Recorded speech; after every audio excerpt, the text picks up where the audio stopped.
जय हिंद दोस्तों, स्वागत करता हूं आपका A236 के इस ऑनलाइन प्लेटफॉर्म में। दोस्तों उम्मीद करता हूं कि आप लोग की तैयारी बहुत शानदार चल रही होगी। दोस्तों अगर इस युद्ध को जीतना है, अगर अपने सपनों को जीतना है, अपने सपनों को पाना है, जिद है वर्दी की, अगर आपके अंदर जुनून है, तो आपको जो ये टाइम मिला हुआ है, जो गोल्डन चांस मिला हुआ है, दोनों गोल्डन टाइम और गोल्डन चांस दोनों चीज को अपने अकॉर्डिंग आपको भुनाना पड़ेगा। आप कर क्या सकते हैं, तो दोनों चीजों का जो सॉल्यूशन है वो है केवल और केवल मेहनत करना है। ठीक है, गोल्डन चांस मैं इसलिए आप लोग को बार बार बोलता हूं कि देखिए जो ये भर्ती आई है 6000 पदों पे लगभग, ये भर्ती दोबारा कभी नहीं आने वाली। हो सकता है आए 5 साल बाद, 10 साल बाद, तो उस टाइम आपकी एज बहुत ज़्यादा हो जाएगी और आप हो सकता है कि उसके लायक भी ना बचे कि कई लोग तो एज में बाहर हो जाएंगे और कई लोग का शरीर ही साथ नहीं देगा। ठीक है, और हो सकता है आपके पास अलग अलग जिम्मेदारियां रहेंगी, तो आप सीधी सी बात है यहाँ पे आप जब भर्ती आएगी भी 5-10 साल बाद, तो फिर आप उसके लायक नहीं बचोगे। ठीक है, तो इसलिए बोलता हूँ जो ये चांस मिला हुआ है, इतने बड़े लेवल पे भर्ती बहुत कम आती है, इसलिए आप इस चांस को गोल्डन चांस समझ के आप भुना लो। देखिए अगर आपको वर्दी मिल जाएगी, सब कुछ आप जितने भी आप सेक्रीफाइस अभी कर रहे हो, सारी चीजें आपको लगेंगी हाँ ठीक है, चलो मैंने किया था और मुझे फल मिला है। अगर नहीं मिलेगी तो केवल और केवल आपको रोना ही बस रह जाएगा। ठीक है, दूसरी चीज जो मैं बोलता हूं, ये जो गोल्डन टाइम मिला हुआ है, गोल्डन टाइम की बात इसलिए कर रहा हूं कि देखिए अभी बहुत सारे लोग ऐसे जो कॉलेज में थे, कई लोग अभी 12वीं पास हुए थे, कई लोग का ऐसा था कि ठीक है मेरा रिटन बहुत ज़्यादा वीक है, मेरा फिजिकल बहुत ज़्यादा वीक है, सबके साथ अलग अलग चीज़ें रहती हैं। ठीक है, तो जो ये टाइम मिला हुआ है, आप अपने चाहो तो ये फिजिकल में जो भी आपके इवेंट वीक थे उस पर आप फोकस करके उसको इम्प्रूव कर लो, या फिर आपको जो रिटन में सब्जेक्ट जो भी सब्जेक्ट वीक थे उसको आप इम्प्रूव कर लो। सिलेक्शन लेना है तो ये इम्प्रूवमेंट वाला जो प्रोसेस है इसको आपको फॉलो करना ही पड़ेगा और आपको अपने आप में इंप्रूव करना ही पड़ेगा। वो दौर गया जब आपके एकदम कम मार्क्स में सिलेक्शन हो जाते थे। बेरोजगारी का दौर है, यहाँ पे कंपटीशन बढ़ेगा, आप लिख के ले लो। ठीक है, अगर आप सोच रहे होगे कि हाँ 60 से 65 नंबर में मेरा सिलेक्शन हो जाएगा, मैं 60-65 नंबर फिजिकल में ला लूंगा, 60-65 नंबर इसमें ला लूंगा, मेरा सिलेक्शन हो जाएगा आसानी से, पोस्ट बहुत ज्यादा है, तो ये आपकी गलती है। ऐसे आप अपने आप को धोखा दे रहे हो। देखिए जिसको सिलेक्शन लेना है वो आज भी मेहनत कर रहे हैं और रेगुलर वो मेहनत करता रहेगा जब तक उसका एग्जाम नहीं हो जाता। सीधी सी बात है कि पुलिस पोस्ट खाली है, आप लोग का जल्दी से ही जल्दी फिजिकल आपका हो जाएगा। अब मैं ये नहीं बोल रहा हूँ कि आपका 10 से 15 दिन में फिजिकल हो जाएगा, लेकिन हाँ जैसी नई सरकार बनेगी तो पोस्ट खाली है, इसलिए उन लोग को नई पदों पे भर्ती लेनी ही पड़ेगी। इसलिए हो सकता है कि 2 से 3 महीने के अंदर आपका फिजिकल स्टार्ट हो जाएगा। हो सकता है कि जून के लास्ट, जुलाई तक में आपका फिजिकल हो जाए, हो सकता है कि बहुत ज़्यादा गया तो अगस्त जाएगा। फिजिकल तो सीधी सी बात है स्टार्ट हो जाएगा, उसके बाद फिर आपका रिटर्न भी हो जाएगा। अगर आप सोचो कि मेरा उस टाइम पे तैयारी करके मैं सिलेक्शन ले लूंगा, तो ये आपके बस की बात नहीं है। जो अभी से मेहनत कर रहा है वो सिलेक्शन लेके आपसे बहुत ही ज्यादा आगे निकल जाएगा। फिर आप क्या करना, केवल और केवल बैठे रह जाना। इसलिए बोलता हूं कि अगर आपके अंदर सच में जुनून है, अगर वर्दी की जो चाहत है वो आपके अंदर है, तो आप मेहनत कर लीजिए और अपने सपनों को पूरा कर लीजिए। चलिए आज हम लोग अपने टॉपिक पे चलते हैं। जो आज का हमारा डे है वो है MCQ डे, 78th डे। कौन सा? 78वां दिन है आज। आज का टॉपिक क्या है, तो कृषि, उद्योग और सेवा क्षेत्र है ना। इकोनॉमिक्स से हम देख रहे थे, लास्ट क्लास से हमने क्या शुरू कर दिया है, तो इकोनॉमिक्स से शुरू कर दिया है। और मैंने आपको लास्ट क्लास में भी बताया था कि इकोनॉमिक्स से हमारे कितने क्वेश्चन आए थे 2018 के एग्जाम में। तो 11 क्वेश्चन हमारे इंडियन इकोनॉमी से पूछे गए थे और 6 से 7 क्वेश्चन हमारे छत्तीसगढ़ इकोनॉमी से पूछे गए थे। मतलब इकोनॉमी की बात की जाए तो सीधी सी बात है 17 से 18 क्वेश्चन उस टाइम पे पूछा गया था। तो इस बार भी हम मान के चलते हैं कि 5 से 7 क्वेश्चन मिनिमम तो इस बार भी आएगा। देखिए इकोनॉमी बहुत सारे लोगों को बहुत टफ लगता है, लेकिन यहाँ पे जो चीज़ें मैं आपको बताऊंगा उन चीज़ों को आप बस अच्छे से नोट डाउन कर लीजिएगा। हो सकता है आपको यहाँ से बहुत सारे क्वेश्चन देखने को मिलेंगे। जैसे आज अगर आप देखेंगे तो आज हम बात करेंगे कृषि क्षेत्र, उद्योग क्षेत्र और सेवा क्षेत्र। ये आपको छोटा सा टॉपिक दिख रहा होगा, लेकिन कृषि क्षेत्र को ही अगर आप पढ़ेंगे तो बहुत टाइम लग जाएगा। ठीक है, तो ये तीनों क्षेत्रों के बारे में आज हम लोग पढ़ने वाले हैं और यहाँ से क्वेश्चन बहुत ज़्यादा है, बहुत ज़्यादा चांस है कि यहाँ से क्वेश्चन बनेगा ही बनेगा। बस आप ध्यान से सारे क्वेश्चन को यहाँ पे देखते जाइए। आप देखेंगे ये 3 टॉपिक रहेंगे। हमारे क्वेश्चन कितने रहेंगे, तो हम लगभग 25 क्वेश्चन हैंडल करने वाले हैं। कितने? लगभग 25 क्वेश्चन के आसपास रहेंगे। और अगर मैं फैक्ट की बात करूं, मैं आपको कितने फैक्ट यहाँ पे बताने वाला हूं आज की क्लास में, तो आपको कम से कम मैं 75 फैक्ट बताऊंगा यहाँ पे। 70 से 75 फैक्ट आज आप लोग को मिल जाएगा ये 3 टॉपिक से। आप देखेंगे कहीं भी ट्रायल होगा, कहीं भी एग्जाम होगा, तो जब आप एग्जाम देने जाओगे तो देखोगे यही इसी के आसपास से ही क्वेश्चन बनेगा, इन्हीं क्वेश्चन के आसपास से ही क्वेश्चन बनेगा, इन्हीं फैक्ट से ही क्वेश्चन बनेगा, इससे बाहर क्वेश्चन नहीं बनेगा। चलिए, बातें बहुत सारी हो गई, अब हम आते हैं अपने पहले क्वेश्चन पे। भारत में कृषि आयकर लगाया जा सकता है, मतलब जो कृषि आयकर, देखिए पहली बात तो कृषि पर कोई टैक्स नहीं लगता है आज के टाइम पे, ठीक है। लेकिन अगर कृषि पे टैक्स लगाना है, जो एग्रीकल्चर होता है ना, मान लीजिए हम चावल उगा रहे हैं, ठीक है, अगर सरकार को लगे कि हाँ इस चावल पर टैक्स लगना चाहिए, इसके पास इतनी जमीन है, हम लोग इस पर टैक्स लगाएंगे, तो कौन लगा सकता है कृषि पर टैक्स? राज्य सरकार लगा सकती है, केंद्र सरकार लगा सकती है, स्थानीय सरकार लगा सकती है, जो पंचायतें होती हैं उनकी बात हो रही है, या फिर केंद्र तथा राज्य सरकार दोनों लगा सकती हैं? बताइए। यहां पे जितने 25 क्वेश्चन मिलेंगे, अगर आपको लगता है कि हाँ मेरी तैयारी हो चुकी है, तो आप ये देखिए कि मेरे कितने क्वेश्चन यहाँ पे राइट हो रहे हैं, ठीक है। चलिए, कृषि आयकर कौन लगा सकता है? तो राज्य सरकार लगा सकती है। कौन? राज्य सरकार कृषि पर टैक्स लगा सकती है, दूसरी कोई सरकार इस पर टैक्स नहीं लगा सकती, ठीक है। चलिए, ऑपरेशन फ्लड का निम्न में से किस से संबंध है? ये जो बाढ़ है, बाढ़ की रोकथाम करने में, दुग्ध आपूर्ति करने में, मत्स्य उत्पादन करने में, या फिर स्वच्छ जलापूर्ति में? किसका ऑपरेशन फ्लड का संबंध किससे है? इसका जो राइट आंसर हो जाएगा वो हो जाएगा ऑप्शन बी, दुग्ध आपूर्ति। दुग्ध के लिए कौन सी क्रांति, अगर बोला जाए कौन सी क्रांति का दूध से संबंध है, तो श्वेत क्रांति। किसका? श्वेत क्रांति, है ना। देखिए दूध कैसा होता है, तो बोलोगे श्वेत होता है, सफेद होता है, तो श्वेत क्रांति का संबंध दूध आपूर्ति से होता है, दूध से होता है, ठीक है। तो श्वेत क्रांति को और ज्यादा, मतलब ये जो क्रांति है और अच्छे से फूले फले, इसके लिए ऑपरेशन फ्लड लाया गया कि जो दूध की आपूर्ति है ये थोड़ा और ज्यादा हो जाए, ठीक है। चलिए, भारत में सबसे अधिक कॉफी उत्पादन करने वाला राज्य कौन सा है? महाराष्ट्र, कर्नाटक, तमिलनाडु या फिर केरल? सबसे ज्यादा कॉफी कहां पे उत्पादित होती है, आपको बताना है। इसका जो राइट आंसर हो जाएगा वो हो जाएगा ऑप्शन बी, कर्नाटक। कहां पे? कर्नाटक में सबसे ज्यादा कॉफी उत्पादित होती है। फर्स्ट पे है कर्नाटक, सेकंड पे है केरल, ठीक है। फर्स्ट पे कर्नाटक, सेकंड पे केरल है, जहां पे कॉफी सबसे ज्यादा उत्पादित होती है। ये केरल में आप देखोगे तो नारियल सबसे ज्यादा होता है। क्या? नारियल सबसे ज्यादा केरल में ही होता है। मसालों का बागान भी केरल को ही बोला जाता है, सबसे ज्यादा मसाले भी यहीं पे होते हैं। उसके बाद अगला क्वेश्चन देखिए, भारत में सीमांत कृषि भूमि जोत का आकार क्या है? 5 हेक्टेयर से ज्यादा, 2 हेक्टेयर से 4 हेक्टेयर, 1 हेक्टेयर से 2 हेक्टेयर, या फिर 1 हेक्टेयर से कम? क्या बोल रहे हैं यहाँ पे कि भारत में सीमांत कृषि भूमि जो होती है उस जोत का आकार क्या है? चलिए, अगर आपने पहले पढ़ा होगा तो इसके ऑप्शन को आप टिक कर लीजिएगा अपने हिसाब से। यहाँ पे हम बात करते हैं, देखिए पहली बात जो सीमांत जोत होता है, मतलब किसके पास कितनी जमीन है, ठीक है, तो सीमांत की बात होती है। सीमांत मतलब जिसके पास सबसे कम जमीन, कितना? तो सीमांत जो कृषक रहते हैं उनके पास जो जमीन होती है वो 0 से 1 हेक्टेयर, कितनी? 0 से 1 हेक्टेयर जिसके पास जमीन है उसे हम बोलते हैं सीमांत कृषक है वो, ठीक है। उसके बाद आता है लघु कृषक। कौन? लघु कृषक। जो लघु कृषक होता है उसके पास कितनी जमीन होती है? तो 1 से 2 हेक्टेयर के बीच में जिसके पास जमीन हो उसे हम बोलते हैं कि वो लघु कृषक है। उसके बाद आता है मध्यम कृषक, ठीक है, मध्यम कृषक या फिर मध्यम ज्योति वाला भूमि, जिसके पास 2 से लेके 10 हेक्टेयर तक की जमीन होती है। कितनी? 2 से लेके 10 हेक्टेयर के बीच में अगर जिसके पास जमीन हो उसे हम बोलते हैं मध्यम, या फिर मध्यम कृषि जोत वाला, या फिर मध्यम कृषक बोलते हैं हम उसे, ठीक है।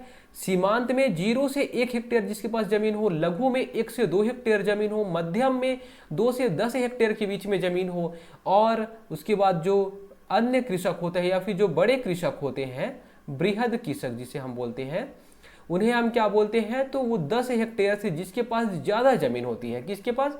जिसके जो बृहद कृषक होते हैं, तो 10 हेक्टेयर से जिसके पास ज्यादा जमीन होती है उसे हम बोलते हैं बृहद कृषक, ठीक है। चलिए, सीमांत कृषक की बात हो रही है, उसके लिए जमीन कितना चाहिए? तो 0 से लेके 1 हेक्टेयर चाहिए। हमारे भारत की बात की जाए तो भारत में 68%, कितने 68% जो किसान है उनके पास जमीन कितनी है, तो 0 से 1 हेक्टेयर के बीच में है। भारत की बात हो रही है, पूरे भारत में अगर किसानों की बात की जाए तो 68% की कृषक जो ऐसे हैं जिनके पास 0 से लेके 1 हेक्टेयर जमीन है या फिर वो सीमांत कृषक में आते हैं। लघु कृषक की बात की जाए तो लगभग 17% जो कृषक है वो लघु कृषक में आते हैं, बाकी इसमें बहुत कम आते हैं, 1-2% आते हैं। ठीक है, चलिए आगे समझ में। सीमांत कृषक, इनके जमीन के बारे में आपको याद होना चाहिए, 0 से 1 हेक्टेयर, लघु कृषक का 1 से 2 हेक्टेयर, मध्यम का 2 से 10 हेक्टेयर। ज्यादातर लघु और सीमांत से ही क्वेश्चन बनता है। चलिए ऑप्शन डी राइट आंसर। अगला क्वेश्चन है, भारत में मई 2024 से महारत्न कंपनियों की संख्या कितनी है? 14, 13, 10 या फिर 12? मई 2024 में महारत्न कंपनियों की संख्या अभी कितनी है आप बोल सकते हैं। जो अभी क्या चल रहा है, तो आप बोलोगे अभी मई चल रहा है और मई में अभी महारत्न कंपनियों की संख्या कितनी है। देखिए महारत्न कंपनी, इसके लिए क्या होता है, तो जो इसको डिसाइड करता है तो इसके टर्नओवर को डिसाइड करते हैं। किसको? तो इसके टर्नओवर को डिसाइड करते हैं और इसको प्रॉफिट को देख के, टर्नओवर कितना कर रही है कंपनी और प्रॉफिट कितना कर रही है, उस बेस पे इसको डिसाइड किया जाता है। ये हमारे काम का नहीं है। ठीक है, हमारे काम में क्या है, कितने महारत्न कंपनियां हमारे भारत में है। टोटल कितनी है, तो 13 महारत्न कंपनी है। अभी लास्ट कौन सी बनी है, 13वीं कौन सी बनी है, तो oil India limited, oil India limited. ठीक है, इंडिया लिमिटेड, ये अभी 13वीं महारत्न कंपनी बनी है। निम्न में से नकदी फसल कौन सी नहीं है? नकदी फसल हम किसे बोलते हैं ये आपको पता होना चाहिए। अब बताइए कि नकदी फसल कौन सी नहीं है? जूट, मूंगफली, ज्वार या फिर गन्ना? कौन सी ऐसी फसल है जो कि नकदी फसल नहीं है? नकदी फसल हम बोलते किसे हैं, जिसका कि हम जब कोई फसल को उगाते हैं तो हमारे पास दो चीजें रहती हैं। पहली चीज तो हम अपने लिए उगा रहे हैं, दूसरी चीज हम बेचने के लिए उगाते हैं। ठीक है, हमें पैसा चाहिए उसके लिए हम उगाते हैं। तो नकदी फसल का जो पर्पस होता है, जो उद्देश्य होता है, वो केवल और केवल क्या, पैसे के लिए। ठीक है, नकदी फसल मतलब पैसे के लिए। पैसे के लिए हम क्या चीज नहीं उगाते, पैसे, नकदी फसल पैसे के लिए। अब यहां पे क्या बोल, नकदी फसल नहीं है मतलब पैसे के लिए हम क्या चीज नहीं उगाते हैं, बताइए। जूट बोलोगे, हाँ जूट तो हम भाई हमारे किसी काम का है जूट। ठीक है, जूट तो हम भाई पैसे के लिए उगा रहे हैं। ठीक है, मूंगफली आप कितना ही मूंगफली खा लोगे, पैसे के लिए उगाते हैं। ज्वार, ज्वार का समझ में नहीं आ रहा है। गन्ना, अरे भाई गन्ना आप कितना गन्ना खाओगे, ज्यादा गन्ना खाओगे शुगर हो जाएगा, है ना। तो गन्ना, गन्ना भी हम किसके लिए, नगदी फसल के लिए, हम पैसे के लिए कर रहे हैं। ज्वार जो होता है, ज्वार कोई पैसे के लिए करता है क्या भाई? ज्वार आप ज्यादा बोते नहीं है, लोग बहुत कम बोते हैं और वो अपने लिए बोते हैं ज्वार को, अपने लिए। ठीक है, अपने लिए इसको बोते हैं। जो नगदी फसल इसमें से नहीं है वो है ज्वार। ज्वार नगदी फसल नहीं है, बाकी सारी फसल जो यहाँ पे आपको दिखी वो सारी नगदी फसल है। यहाँ पे आप देख सकते हैं नगदी फसल वे फसलें होती हैं जिनका उत्पादन वाणिज्यिक उद्देश्य के से किया जाता है, मतलब ना कि उपभोग के उद्देश्य से। मतलब हमें जो पैसे के उद्देश्य से जो हम जिसका उत्पादन करते हैं उसे हम बोलते हैं नगदी फसलें, ना कि उपभोग के उद्देश्य से। चलिए यहाँ पे आप एग्जाम्पल भी देख लीजिएगा थोड़ा सा। खाद्यान्न फसलें होती हैं और गैर खाद्यान्न फसलें, जिसे हम बोलते हैं नगदी फसलें। खाद्यान्न आपको पता ही है, चावल, गेहूं, मक्का, मोटा अनाज, दलहन, ये सारी चीजें हम अपने लिए उगाते हैं भाई, है ना। ज्यादा उत्पादन क्या ही होगा। ठीक है, हाँ चावल, गेहूं ज्यादा हो जाता है, चावल ज्यादा हो जाता है तो हम लोग बेच भले देते हैं लेकिन अपने लिए उगाते हैं ज्यादातर। ठीक है, लेकिन आप बोलोगे जैसे तिलहन हो गया, मूंगफली हो गया, रैपसीड हो गया, सरसों हो गया, तिलहन में ये सारी चीजें हो गई। फिर रेशेदार में आपने देखा कपास, जूट, मेस्टा। फिर बागानी फसलों में आपने देखा चाय, कॉफी, रबर। तो ये सारी चीजें, आप चाय बताओ किसके लिए उगाओगे? बोलोगे हाँ ठीक है, थोड़ा बहुत मैं चाय पीऊंगा, बाकी अपने पड़ोसियों को और बेच दूंगा। कॉफी भी वैसे ही होता है, रबर भी वैसे ही होता है। फिर अन्य फसलों में आप बोलोगे गन्ना हो गया, तंबाकू हो गया, आलू हो गया। सारी जो फसलें होती हैं वो नगदी फसलें होती हैं। अब आपको ऐसे रट्टा तो मारना नहीं है कि आप एक एक चीज याद करने लग जाओ। आप थोड़ा सा बस अपने दिमाग की बत्ती को खोलो और सोचो, चावल किस लिए उगाते हैं? अपने पेट के लिए। गेहूं अपने पेट के लिए, मक्का अपने पेट के लिए, है ना। लेकिन कपास, जूट, मेस्टा ये सब उगाने का कोई पर्पस ही नहीं है। ठीक है, अगर आप बड़े किसान होगे तभी ये सब उगाओगे, नहीं तो बोलोगे नहीं भाई अपना पहले पेट भरना है, मुझे पेट भरना है तो चावल और गेहूं उगाना पड़ेगा, है ना। तो ये सारा हल्का सा थोड़ा सा आप दिमाग खोलोगे तो ये सब चीज़ समझ में आ जाएगा, ना कि रटने वाली चीज़ें हैं ये। ठीक है, ये रटने वाली चीज़ें बिल्कुल भी नहीं है। चलिए उसके बाद भारत का प्राचीनतम विशाल उद्योग, भारत का प्राचीनतम विशाल उद्योग कौन सा है? सूती कपड़ा, जूट, लोहा एवं उस इस्पात, कागज। प्राचीनतम विशाल उद्योग कौन सा है? इसका राइट आंसर हो जाएगा ऑप्शन ए, सूती कपड़ा। सूती कपड़ा पहला विशाल उद्योग था। इसका उद्योग कब स्टेब्लिश किया गया था, मतलब कब इसकी स्थापना की गई थी? सबसे पहला उद्योग 1818 में। कहाँ पे स्थापना की गई थी? तो कलकत्ता में। कहाँ पे? कलकत्ता, या जिसे हम क्या बोलते हैं, कोलकाता बोलते हैं। ठीक है, कोलकाता में इसकी स्थापना होती है सबसे पहले सूती कपड़े की।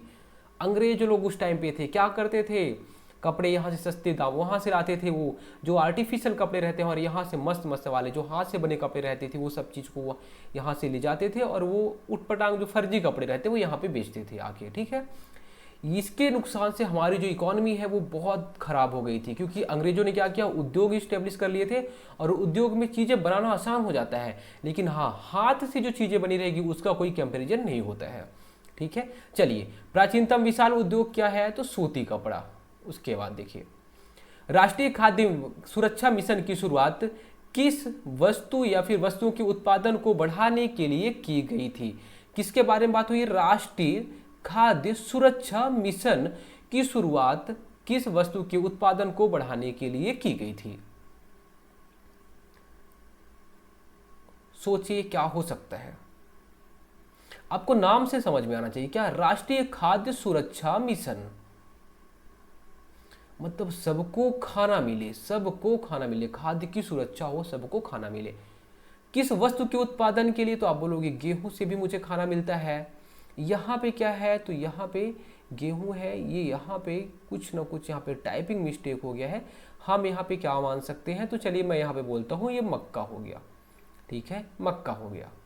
फिर ये सॉरी, यहाँ पे दालें हैं। ठीक है, दालें हैं, दालें वाले लिख के है वो दालें हैं। ठीक है, चलिए दालें कर लीजिएगा इसको।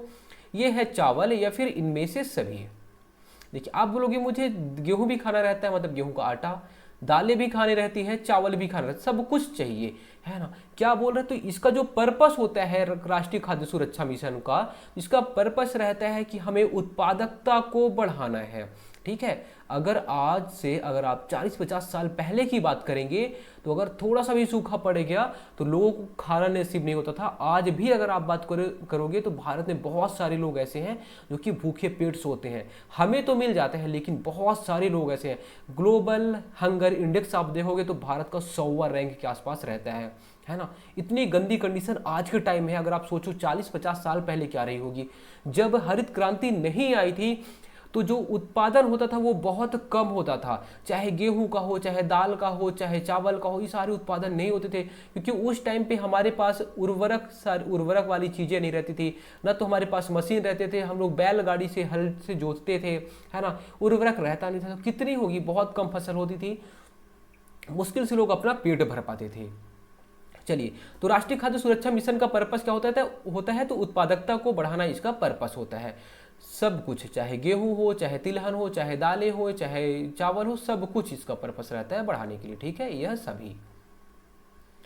एक किसान जिसके पास 1 से 2 हेक्टेयर तक जोत है जाना जाता है? सीमांत कृषक, बड़ा कृषक, मध्यम कृषक, या फिर लघु कृषक? चलिए बताइए, अभी हमने इसके बारे में बात किया था। 1 से 2 हेक्टेयर जिसके पास जमीन है, तो आप बताओ कि वो कौन से कृषक में आएगा? इसका जो राइट आंसर हो जाएगा वो हो जाएगा ऑप्शन डी, लघु कृषक। सीमांत कृषक 0 से 1 हेक्टेयर। ठीक है, बड़ा कृषक 10 हेक्टेयर से अधिक, मध्यम कृषक 2 से 10 हेक्टेयर। भारत की काली मिट्टी उत्पादन के लिए बहुत उपयुक्त होती है। कपास की फसल के उत्पादन के लिए, या फिर धान की फसल के उत्पादन के लिए, गन्ने की फसल के उत्पादन के लिए, या फिर गेहूं की फसल के उत्पादन के लिए? क्या बात हो रही है? भारत की जो काली मिट्टी है कौन सी फसल को उत्पादकता को बढ़ाती है?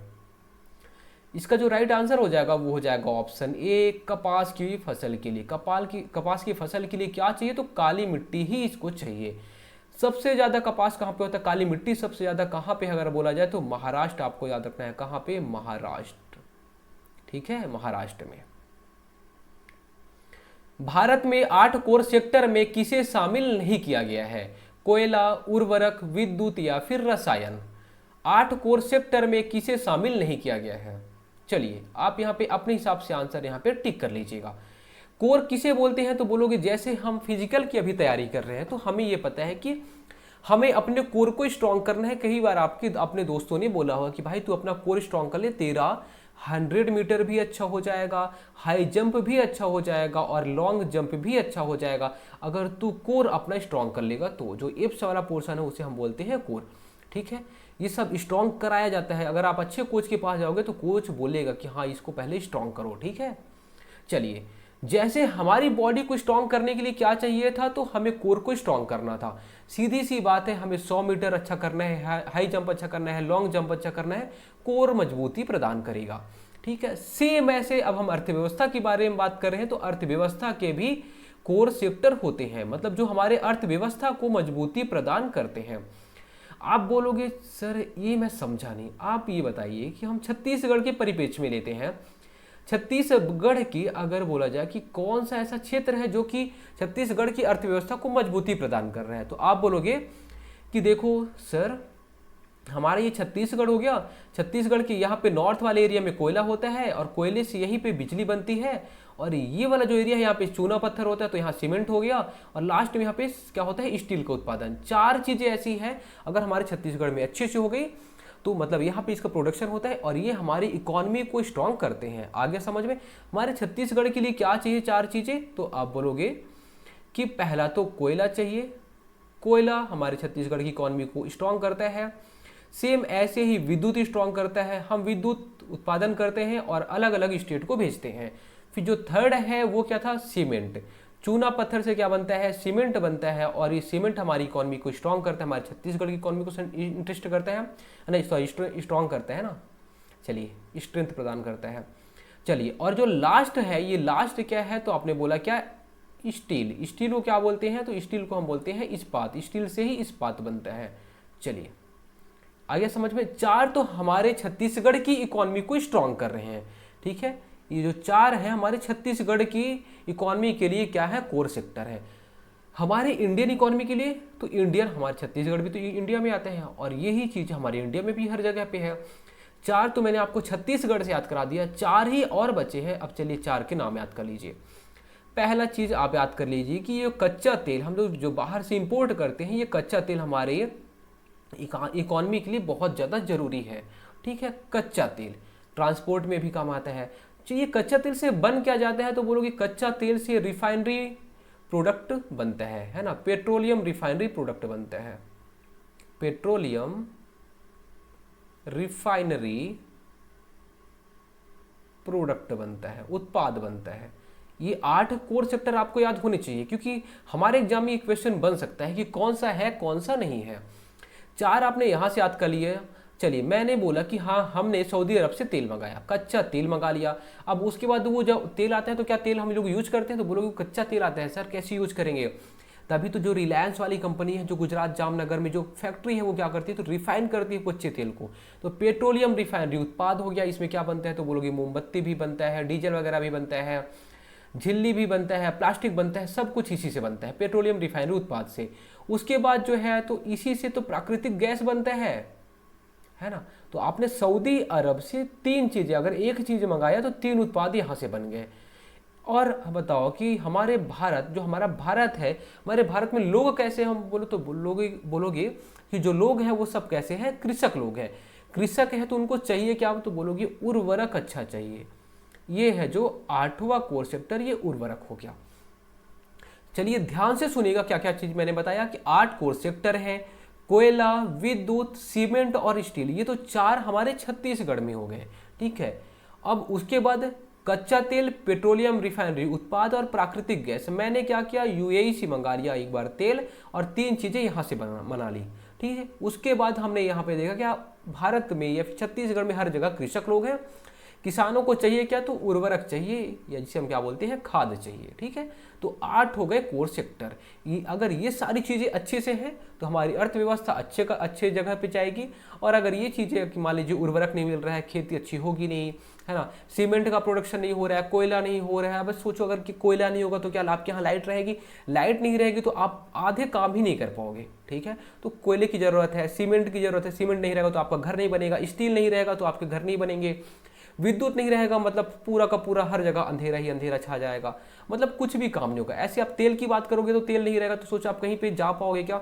अगर आपको अपने पड़ोसी के यहाँ भी जाना है तो आप वहाँ पे पैदल जा सकते हो, लेकिन अगर आपको अपनी प्रेमिका के पास जाना है तो आप साइकिल से जाओगे क्या, बोलेगी बेइज्जती हो जाएगी आपकी, आप नहीं जा पाओगे। ठीक है, तो आपको गाड़ी तो चाहिए कम से कम, तो यहाँ पे आप गाड़ी से जा सकते हो। ठीक है, आगे समझिए। अब तो आप नहीं बोलने वाले हैं। ये 4 छत्तीसगढ़ से हो गए, और ये 3 अपनी प्रेमिका का नाम याद कर लेना, है ना, तब यहाँ से हो जाएगा। और उर्वरक, क्योंकि आपको खाना खाना है तो ये तो याद रहेगा ही रहेगा। ठीक है, या फिर आप उसके लिए कुछ ना कुछ तो लेके जाओगे ही। ठीक है, यहाँ से आप याद कर लेना। चलिए, निम्नलिखित में से क्या भारत में नीली क्रांति से संबंधित है। बहुत इंपॉर्टेंट क्वेश्चन, ऐसे एग्जाम में बहुत बार क्वेश्चन पूछे गए हैं। नीली क्रांति से क्या संबंधित है, बागवानी, पुष्प कृषि, मत्स्य पालन या फिर रेशम उत्पादन। चलिए, नीली क्रांति से क्या संबंधित है। नीला बोलोगे, नीला तो पानी होता है, नीले नीले अंबर, अंबर भी होता है, लेकिन अंबर क्यों नीला होता है, क्योंकि पानी है इसलिए अंबर नीला होता है। जो आकाश है, आकाश नीला क्यों है, पानी की वजह से। ठीक है, क्योंकि 70% हमारे पूरे धरती पे पानी पाया जाता है, तो पानी के कारण। और यही पानी जो यहाँ पे है, ये देखो जो पानी है, यहीं पे एक मछली तैर रही है। ठीक है, ये मछली हो गई। तो जो नीला है, नीला पानी होता है, और पानी में ही तो मछलियां रहती है। तो नीली क्रांति का संबंध किससे, मत्स्य पालन से होता है। चलिए, यहाँ पे जो क्रांतियां लिखी गई हैं, क्रांतियों को आप इनके संबंध से यहाँ पे मैच कर लेना, और ये बहुत इंपॉर्टेंट है। जैसे देखिए, हरित क्रांति, हरित क्रांति कब आया, तो बोलोगे हरित क्रांति 1966 में हमारे भारत में आया। ये हुआ क्या था, तो जो बीज है, बीज अच्छे किस्म के आने लग गए हरित क्रांति से, पहली चीज। दूसरी चीज, उर्वरक अच्छे हम लोग यूज करने लग गए, दूसरी चीज यहाँ पे। और जो तीसरी है, मशीनरी जो चीजें होती हैं, मशीन पे हम लोग ध्यान देने लग गए। ठीक है, ये सबसे पहले हम बीज की बात करते हैं, बीज पे ही हुआ था। और हरित क्रांति का सबसे पहले प्रभाव कौन से फसल पे पड़ा था, ये आपके एग्जाम में क्वेश्चन बनता है, बहुत इंपॉर्टेंट है। क्या इंपॉर्टेंट क्वेश्चन क्या है, हरित क्रांति का सबसे ज्यादा प्रभाव, इसको आप लिख लेना, आपके एग्जाम में पक्का ही छपने वाला है। सबसे ज्यादा प्रभाव किस में पड़ा था, कौन सी फसल पे पड़ा था, तो हरित क्रांति का सबसे ज्यादा जो प्रभाव है वो गेहूं के फसल में पड़ा था। और सबसे ज्यादा जो लाभ हुआ वो कौन से राज्यों को हुआ, पंजाब को, हरियाणा को, यूपी को, जो नॉर्थ की स्टेट्स है जहाँ पे गेहूं बहुत ज़्यादा होता है, वहाँ पे सबसे ज़्यादा प्रॉफिट हुआ था। हरित क्रांति 1966 में भारत में आती है। इसमें बीज, उर्वरक, मशीनी सारी चीज़ों पे ध्यान दिया गया। अगर बीज अच्छे किस्म का नहीं होगा, सोचो जो हम लोग मान लीजिए आपने देखा जो धान होते हैं, जो गेहूं होता है, अगर उसका बीज है, जो मुर्दे टाइप के जो बीज होते हैं, अगर उससे हम लोग फसल उगाएंगे तो फसल जो रहेगा वो भी मुर्दे टाइप का रहेगा। तो अच्छे किस्म के बीज हो गए, अच्छे उर्वरक हो गए, और मशीनरी उत्पाद। अगर आप बैल सोचो, बैल को पकड़ोगे और बोलोगे चल भाई तू जोत, कितना जोतेगा, है ना, इसलिए वहाँ पे मशीनरी चीज़ों का यूज किया जाने लगे। 1966 में हरित क्रांति आती है भारत में। इसके जनक कौन होते हैं, तो भारत में जो हरित क्रांति के जनक हैं तो MS स्वामीनाथन। कौन, MS स्वामीनाथन। MS स्वामीनाथन जो है वो हरित क्रांति के जनक कहलाते हैं। विश्व में हरित क्रांति के जनक कौन है, तो नॉर्मन ई बोरलॉग। बोरलॉग आप याद कर लेना, नॉर्मन ई बोरलॉग। हरित क्रांति खाद्यान्न उत्पादन, नीली मछली होती है, लाल क्या होता है, टमाटर होता है, और मांस, दोनों लाल लाल होते हैं, बिल्कुल। सफेद क्या होता है, दूध होता है। पीला क्या होता है, तो तेल पीला होता है। और काला क्या होता है, तो कच्चा तेल जो आता है UAE से जो आया था वो कच्चा तेल क्या है, काला था। आगे समझ में, चलिए आगे। पीत क्रांति, पीत मतलब पीला क्रांति। पीला क्रांति किसके उत्पादन से संबंधित है, चलिए इसका राइट आंसर आपको पता ही होगा, ऑप्शन सी, तेल के उत्पादन से। अगला क्वेश्चन है, सुनहरे चावल में प्रचुरता सृजित की गई है। जो गोल्डन राइस पाया जाता है, वो जो गोल्डन राइस पाया जाता है उसमें आखिर होता क्या है? विटामिन ए होता है, विटामिन बी होता है, विटामिन डी होता है, या फिर विटामिन ई होता है? सुनहरे चावल में क्या प्रचुर मात्रा में पाया जाता है, आप बताइए।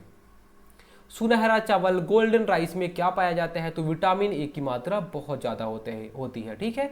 तो गोल्डन चावल में क्या होता है, गोल्डन राइस में क्या होता है? तो विटामिन ए बहुत ज़्यादा होता है। भारत में प्रथम कृषि विश्वविद्यालय की स्थापना हुई थी, कहाँ पे? पंतनगर में, लुधियाना में, जबलपुर में, कानपुर में। प्रथम कृषि विश्वविद्यालय की स्थापना कहाँ पे हुई थी? इसका जो राइट आंसर हो जाएगा वो हो जाएगा ऑप्शन ए, पंतनगर, ठीक है। कहाँ पे? पंतनगर में। चलिए ये देखिए, पंतनगर है कहाँ पे? तो उत्तराखंड में है। कहाँ पे? उत्तराखंड। यूके जो लिखा हुआ है इसको आप क्या पढ़ेंगे? उत्तराखंड। उत्तराखंड में भारत का पहला कृषि विश्वविद्यालय खोला गया था। पहले यूपी में था जब ये खोला गया था, बहुत पहले की बात है, लेकिन अभी उत्तराखंड अलग हो गया है, तो उत्तराखंड में इसको हम लोग मानते हैं। प्रथम कृषि विश्वविद्यालय उत्तराखंड में। नाम क्या था? तो जीबी पंत, या फिर जिसे हम बोलते हैं गोविंद वल्लभ भाई पंत। गोविंद वल्लभ पंत, गोविंद वल्लभ पंत, है ना। गोविंद वल्लभ पंत कृषि विश्वविद्यालय कहाँ पे है? उत्तराखंड में। भारत का पहला कृषि विश्वविद्यालय है ये। अगला क्वेश्चन है, भारत में न्यूनतम समर्थन मूल्य या फिर मिनिमम सपोर्ट प्राइस की सिफारिश कौन करता है?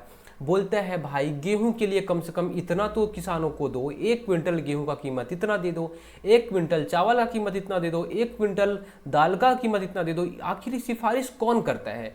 कृषि लागत एवं मूल्य आयोग, कृषि मंत्रालय, वित्त आयोग, या फिर नाबार्ड? इसका जो राइट आंसर हो जाएगा वो हो जाएगा ऑप्शन ए, कृषि लागत एवं मूल्य आयोग। क्या बोलते हैं? CACP की सिफारिश पर ये मिनिमम सपोर्ट प्राइस की सिफारिश की जाती है, ठीक है। और ये लागू कौन कराता है? तो लागू कराता है गवर्नमेंट, सरकारें।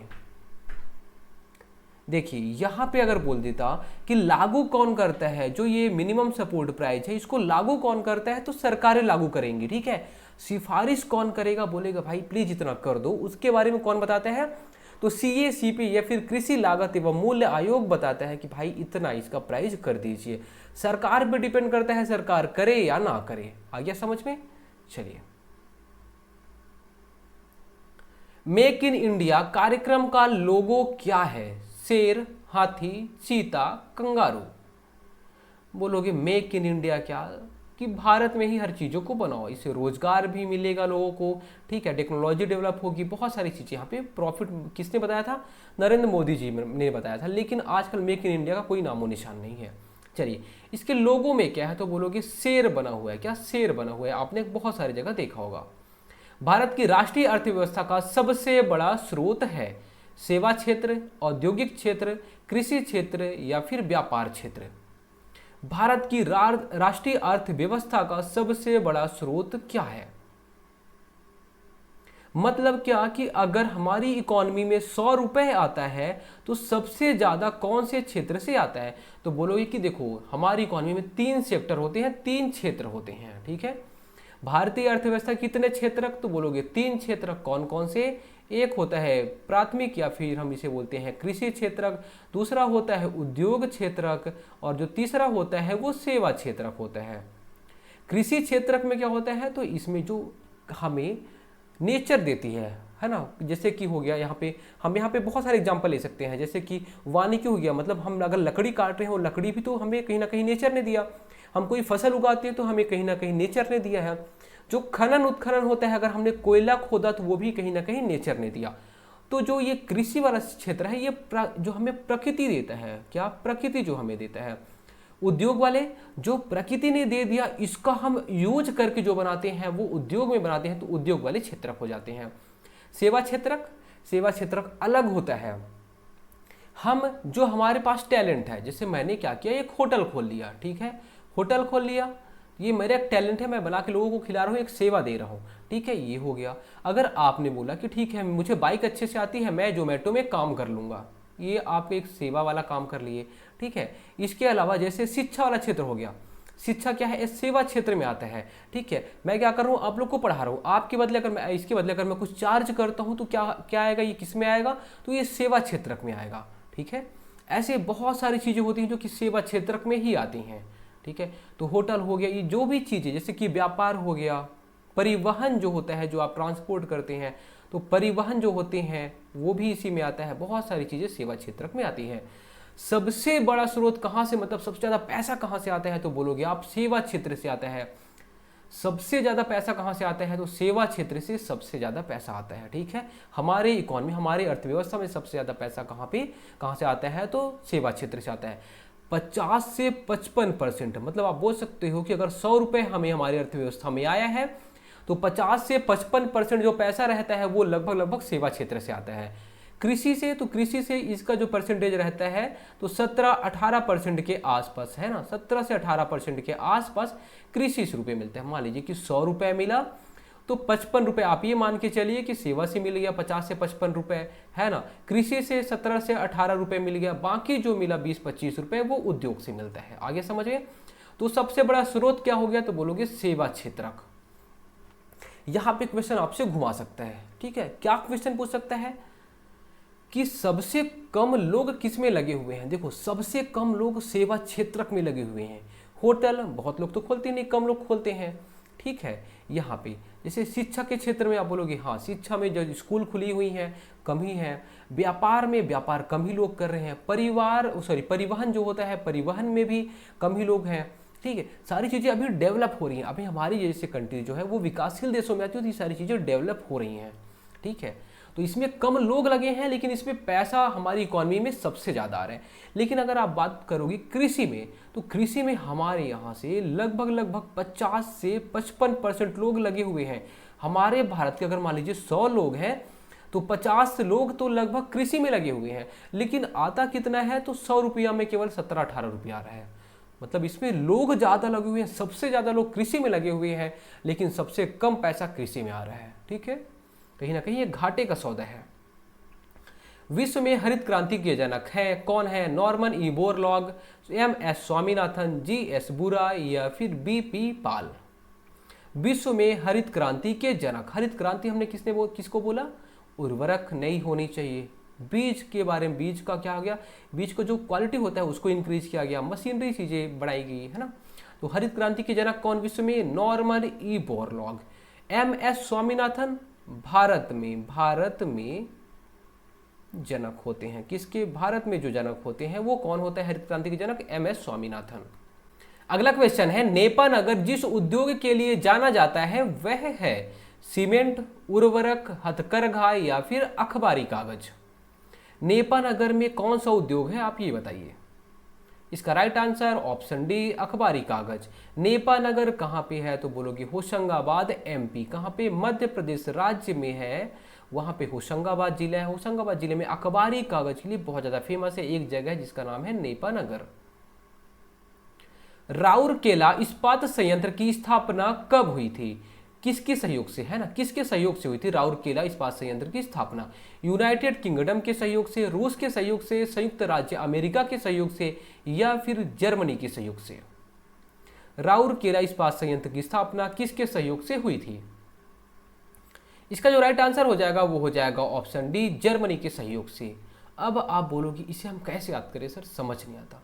देखो, केला, आप केला खरीदने जाते हो तो क्या लेके जाते हो, तो बोलोगे सर मैं पैसा लेके जाता हूँ, मनी से आप केला खरीदते हो। ठीक है, अब आपको कभी भी नहीं बोलेगा मनी से आपने क्या खरीद लिया, केला खरीद लिया। आ गया समझ में। चलिए, ये जो राउरकेला है वो है कहाँ पे, तो उड़ीसा राज्य में। ठीक है, जर्मनी के सहयोग से राउरकेला इस्पात संयंत्र बनता है, उड़ीसा राज्य में ये स्थित है।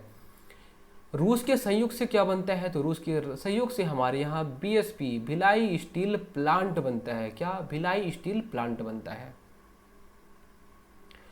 अगला क्वेश्चन है, बोकारो इस्पात संयंत्र में किस देश का सहयोग प्राप्त किया गया, अमेरिका, ब्रिटेन, फ्रांस या फिर सोवियत संघ। बोकारो इस्पात कारखाने में किसका सहयोग मिला था, बताइए। इसका जो राइट आंसर हो जाएगा वो हो जाएगा ऑप्शन डी, सोवियत संघ, जिसे हम क्या बोलते हैं, रूस बोलते हैं। ठीक है, तो रूस के सहयोग से क्या क्या चीजें बनी थी, तो अभी आपने देखा क्या, भिलाई स्टील प्लांट बीएसपी हो गया, और बोकारो, बोकारो कहाँ पे है, तो बोलोगे बोकारो जो है वो झारखंड में है। कहाँ पे, झारखंड में है ये।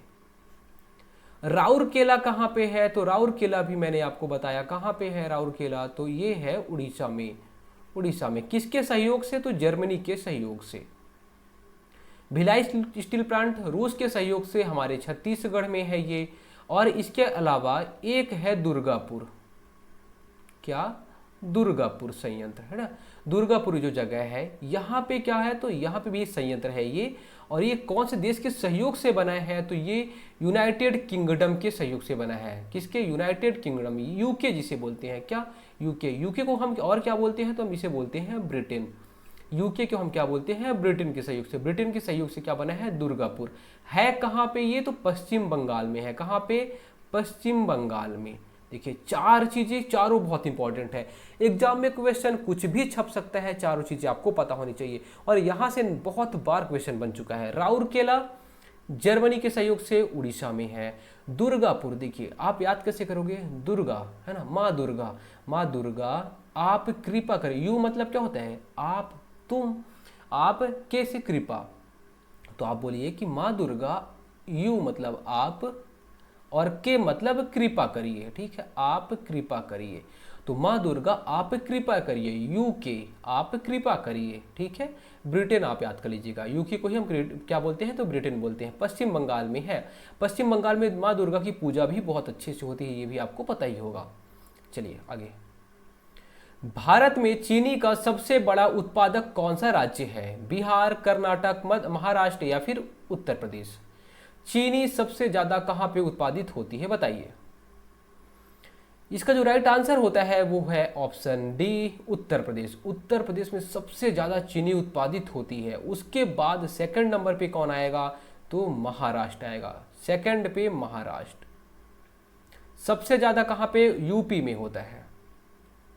उसके बाद भारत में सेवा क्षेत्र में सम्मिलित है। सेवा क्षेत्र मतलब, अब बताइए सेवा क्षेत्र हमने किसके बारे में बात किया था, तो बोलोगे जो चीजें हमें, मतलब हमें पैसा तो देती हैं, लेकिन हम ऐसा कुछ ना तो हमें नेचर से मिल जाती है, ना तो नेचर से मिलती है, ना तो हम उसका प्रोडक्शन करते हैं। बताइए, बोलोगे हाँ चलिए, खनन उत्खनन ये हमें प्रकृति ने दे दिया। प्रकृति ने दे दिया मतलब ये प्राथमिक क्षेत्र की, कृषि क्षेत्र का है ये। ठीक है, कृषि क्षेत्र का।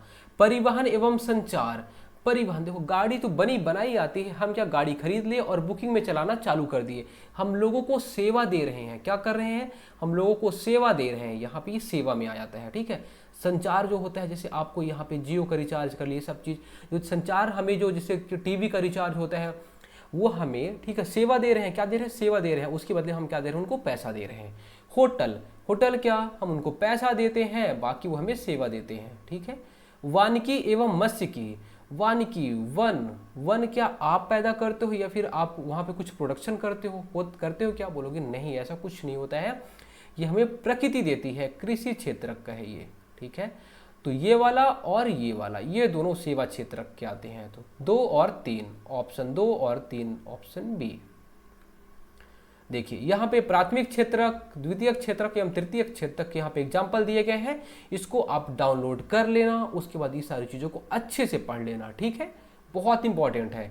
कृषि, वानिकी, मत्स्य उद्योग, खनन एवं उत्खनन, सब कुछ किसने दिया, तो हमें प्रकृति ने दिया। विनिर्माण मतलब जो प्रकृति ने दी थी, अब हम इसको बनाएंगे। जैसे विनिर्माण मतलब मान लीजिए कि हम क्या सूप बना रहे हैं, झाड़ू बना रहे हैं, क्या हमें प्रकृति ने इसको दिया था, तो हमने यहाँ बनाना चालू कर दिया। निर्माण, घर का निर्माण हो गया। ठीक है, यहाँ पे आप बोल सकते हो बिजली, हमें कोयला मिला था, कोयले को यूज करके हमने बिजली बनाई, इसलिए द्वितीय क्षेत्र में आ गया। गैस भी, हमें कच्चा तेल मिला था, हम गैस के रूप में क्या क्या किए थे, तो उसको क्या टेम्परेचर में रखना पड़ता है, तब जाके गैस बनती है। जलापूर्ति हो गई। ठीक है, इतनी चीजें हो गई द्वितीय क्षेत्र में। आप इसको रट्टा मत मारिए, अपने दिमाग की बत्ती खोलिए और सोचिए कि हमें जो प्रकृति ने दिया था, हम उसको अगर यूज करेंगे तो द्वितीय क्षेत्र में आ जाएगा। बस को दिमाग का यूज कम करना है, दिमाग का यूज करना है, रटना कम है। ठीक है, दिमाग का यूज भी करना है। अब ऐसा नहीं कि हर चीज को रटे पड़े हो, भूल जाओगे। तृतीयक क्षेत्र व्यापार, होटल, परिवहन, संचार, वित्त पोषण, स्थावर संपदा, कारोबारी, प्रशासन, रक्षा, ये सारी चीजें तृतीयक क्षेत्र में आती हैं। एक बार आप इसको अच्छे से पढ़ लेना। भारतीय अर्थव्यवस्था में किस क्षेत्र का सकल घरेलू उत्पाद में सर्वाधिक योगदान है? कृषि क्षेत्र, औद्योगिक क्षेत्र, सेवा क्षेत्र या फिर इनमें से कोई नहीं। कौन से क्षेत्र का सकल घरेलू उत्पाद में या फिर जीडीपी में सबसे ज्यादा योगदान है? तो आप बोलोगे जीडीपी हम क्या बोलते हैं? हमारे पूरे देश में उत्पादित वस्तु और सेवाओं का जो अंतिम मूल्य होता है। मान लीजिए कि हमारे यहाँ की जीडीपी जो है वो 100 रुपये है। 100 रुपये वो आखिर आई कहाँ से? तो कहीं ना कहीं कुछ चीज़ें कृषि क्षेत्र से आई होंगी, है ना। हमने गेहूँ चावल बाहर वालों को निर्यात कर दिया, गेहूँ चावल का बिस्किट बना दिया, ठीक है। कुछ चीज़ें ऐसी होंगी जैसे मैंने कार बना दिया, है ना, कार बना दिया या फिर सीमेंट बना दी, सारी चीज़ें विनिर्माण में आ जाएंगी, औद्योगिक क्षेत्र में आ जाएंगी। सेवा क्षेत्र में क्या आएगा? तो बोलोगे सेवा क्षेत्र में कि हम सेवाएं दे रहे हैं, बहुत सारी सेवाएं मैंने आपको पहले ही बता दी हैं, वो सेवा क्षेत्र में आ जाएंगी। तो सबसे ज़्यादा पैसा कहाँ से आ रहा है? सेवा क्षेत्र से आ रहा है। Option C right answer. Bharat जैसे विकासशील देश के लिए लघु स्तरीय एवं कुटीर उद्योगों को मुख्यतः इसलिए प्रोत्साहित करना चाहिए क्योंकि वे, बताइए, हमारा देश विकासशील है। इसके विकासशील की परिभाषा मैंने लास्ट क्लास में बताई है। इसके लिए लघु स्तरीय एवं कुटीर उद्योगों को हमेशा प्रोत्साहन करना चाहिए, प्रोत्साहित करना चाहिए। क्यों? संपत्ति का वितरण समान करते हैं, या फिर अधिक रोजगार के अवसर प्रदान करते हैं, या फिर कम लागत पर उत्पादन करते हैं, या फिर कम पूंजी विनियोग की अपेक्षा करते हैं। चलिए बताइए, इसका जो राइट आंसर हो जाएगा वो हो जाएगा ऑप्शन बी, अधिक रोजगार के अवसर उत्पन्न करते हैं। देखिए, अगर छोटा उद्योग रहेगा, मान लीजिए कि मैंने क्या बोला कि मैं अगरबत्ती बनाऊंगा, ठीक है। अगरबत्ती किसमें? तो ये हाथ से बना सकते हो। अगर अगरबत्ती आप सोचोगे तो इसके लिए मशीन की जरूरत पड़ेगी क्या? नहीं पड़ेगी, ठीक है। हम नॉर्मल हाथ से बना सकते हैं। हमें झाड़ू बनाना है, हाथ से बना सकते हैं। ये जो चीज़ें हैं, तो आप हाथ से कितना बना पाओगे? तो आप बहुत ज़्यादा स्किल आएगा तो आप कितना बना पाओगे? दिन भर में आप 4 पैकेट, 5 पैकेट, 10 पैकेट मान लीजिए आपने बना दिया, है ना। तो अगर इसी को मशीन से बनाते तो हो सकता है 100 पैकेट बना देते, ठीक है। लेकिन अगर आप क्या हाथ से बनाओगे, अपने जैसे लोगों के साथ मिलकर बनाओगे, तो आप 10 बना पाओगे। इसको भी रोजगार मिल गया। ये जो रामू था इसको भी रोजगार, श्यामू को भी रोजगार मिल गया, ये भी 10 बना दिया, ये भी 10 बना दिया, सबको रोजगार मिल गया, सबके यहाँ पैसा आ गया। अगर वही कोई कंपनी बनाती तो केवल और केवल 1-2 लोग को पैसा मिलता, बाकी सबके सब गरीब रह जाते, ठीक है। तो ये फायदा होता है लघु एवं कुटीर उद्योगों को प्रोत्साहित करने का। चलिए, उसके बाद देखिए यहाँ पे कुछ यहाँ पे डेट लिखे गए हैं। ये डेट बहुत इंपॉर्टेंट है, डेट को आपको अच्छे से याद करना है। बहुत बार एग्जाम में यहाँ से क्वेश्चन बने हैं, जैसे कि भारतीय औद्योगिक विकास निगम लिमिटेड। आपके एग्जाम में क्वेश्चन बन सकता है कि जो IFCI है इसकी स्थापना कब हुई थी? 1948 में हुई थी। नाबार्ड, मोस्ट इंपॉर्टेंट, यहाँ से तो बहुत बार क्वेश्चन बना है। नाबार्ड की स्थापना कब हुई थी? 1982 में। कब? 1982 में, ठीक है। नाबार्ड का मुख्यालय कहाँ पे है? तो महाराष्ट्र, मुंबई में है। कहाँ पे? महाराष्ट्र में है, ठीक है। उसके बाद देखेंगे ICICI, इसको आप नहीं याद करेंगे चलेगा। SBI की स्थापना कब हुई थी? 1955 में। SBI की स्थापना 1955 में, इसको भी आप मत याद रखिए चलेगा। LIC की स्थापना कब हुई थी? 1956 में, इसको भी मत याद रखिए, और इसको भी मत याद रखिए, और इसको भी मत याद रखिए, कोई बात नहीं, ठीक है। चलिए, इसको आप एक बार थोड़ा सा एक बार पढ़ लीजिएगा, 1990, बाकी कोई दिक्कत नहीं है। आपको मैंने जो जो इंपॉर्टेंट बताया, ये इंपॉर्टेंट है, ये इंपॉर्टेंट है, और इसके अलावा SBI वाला इंपॉर्टेंट है, और LIC वाला, 4 चीज़ें बहुत इंपॉर्टेंट है। इनको आपको सन को याद रखना है। दोस्तों, उम्मीद करता हूँ आज का क्लास आपको अच्छा लगा होगा। अगर क्लास अच्छा लगता है तो अपने दोस्तों तक शेयर कर दिया करो यार, है ना। हम मेहनत करते हैं आप लोग के लिए। अगर आप लोग कमेंट करते हो, शेयर करते हो, लाइक करते हो, तो हमें कुछ मिलता नहीं है, पैसे नहीं मिल रहे हमें मिलता है क्या है? तो एक मोटिवेशन मिलता है कि आप लोगों के लिए मैं कुछ नया करूं। धन्यवाद।